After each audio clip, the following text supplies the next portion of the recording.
চালের বস্তার গায়ে মিলগেটের মূল্যসহ নানা তথ্য উল্লেখ করার সরকারি নির্দেশনার বাস্তবায়ন নেই ঢাকার বাজারে। এ বিষয়ে কথা বলতে রাজি হননি সরকারের সংশ্লিষ্ট কর্তৃপক্ষ।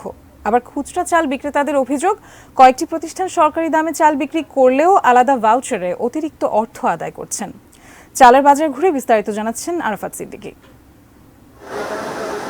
পাইকারি বা খুচরা পর্যায়ে চালের দাম ও জাত নিয়ে চলে আসা নৈরাজ্য ঠেকাতে চলতি বছর ২১ ফেব্রুয়ারি পরিপত্র জারি করে খাদ্য মন্ত্রণালয়, যাতে মিল মালিকদের প্রতি নির্দেশনা ছিল প্রতিটি চালের বস্তার গায়ে ছাপা অক্ষরে ধানের জাতের নাম, ওজন, উৎপাদনের তারিখ এবং মিলগেটের মূল্য লেখা থাকতে হবে।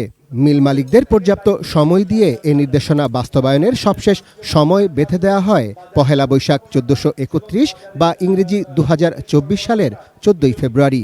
পয়লা বৈশাখ থেকে সেটা কার্যকরী হবে। তবে প্রায় ২ মাস আগের সরকারি এই নির্দেশনার কোনো বাস্তবায়ন নেই রাজধানীর পাইকারি চালের বাজারে। সামনে যে নতুন সিজন আসছে তো বৈশাখে, এই মাল আসলে বোঝা যাবে যে কতটুকু কি করতে আছে মিল মালিকরা। এখনো পর্যন্ত এটার পাইতেছি না, আমরা পাই নাই এখন। বস্তা ডেট গেলে আর বস্তা পাল্টে আবার আরেকটা বস্তা ঢুকাইবো, ওই চালটা তো আরেকটা বস্তাতে ঢুকাই দিতে পারলো, লাভ হইলো কি? এদিকে খুচরা বাজারে চালের ব্যবসায়ীরা জানান, চালের বস্তায় ধানের আসল জাত লেখা শুরু করেছে মাত্র ২-১টি প্রতিষ্ঠান। রূপচাঁদা কোম্পানিতে চেঞ্জ আসছে, আর আরেকটা কোম্পানি আছে, সেটা হচ্ছে কি আপনার রজনীগন্ধা।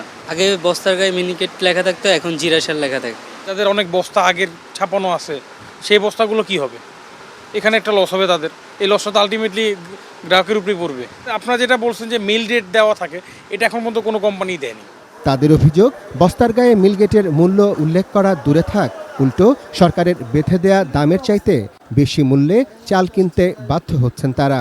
যেই সমস্ত চালানগুলো আগে আসতো, সেই চালান আমাকে যেই দাম ধরা হতো, এখন হলো তারা এক্সট্রা টাকা লিখে দিচ্ছে স্লিপের মধ্যে। তো মালের দাম ধরে দিচ্ছে সে যাট আমাকে ৩২০০ টাকা, কিন্তু ২০০ টাকা করে উনি আলাদা লিখে নিচ্ছে। এক কোম্পানির দেখলাম প্লাস সাইল, ওই প্লাস সাইলটা আমরা সাধারণত ৭০ থেকে ৭৫ টাকা বিক্রি করা, ওরা প্যাকেটজাত করে দিয়ে দিচ্ছে ১৪০ টাকা থেকে ৫০ টাকা।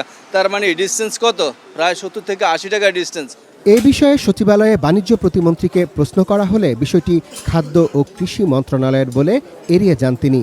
খাদ্য মন্ত্রণালয়ে চালের ব্যাপারে প্রশ্নটা করলে উনি সঠিক উত্তর দিতে পারবে, আর কৃষি মন্ত্রণালয়ে জিজ্ঞেস করতে ওনারা আরও ভালো উত্তর দিতে পারবে। চালের বস্তায় তথ্য উল্লেখ করার এই সরকারি নির্দেশনা বাস্তবায়নের বিষয়ে কোনো কথা বলতে চাননি খাদ্য অধিদপ্তরের কর্মকর্তারা।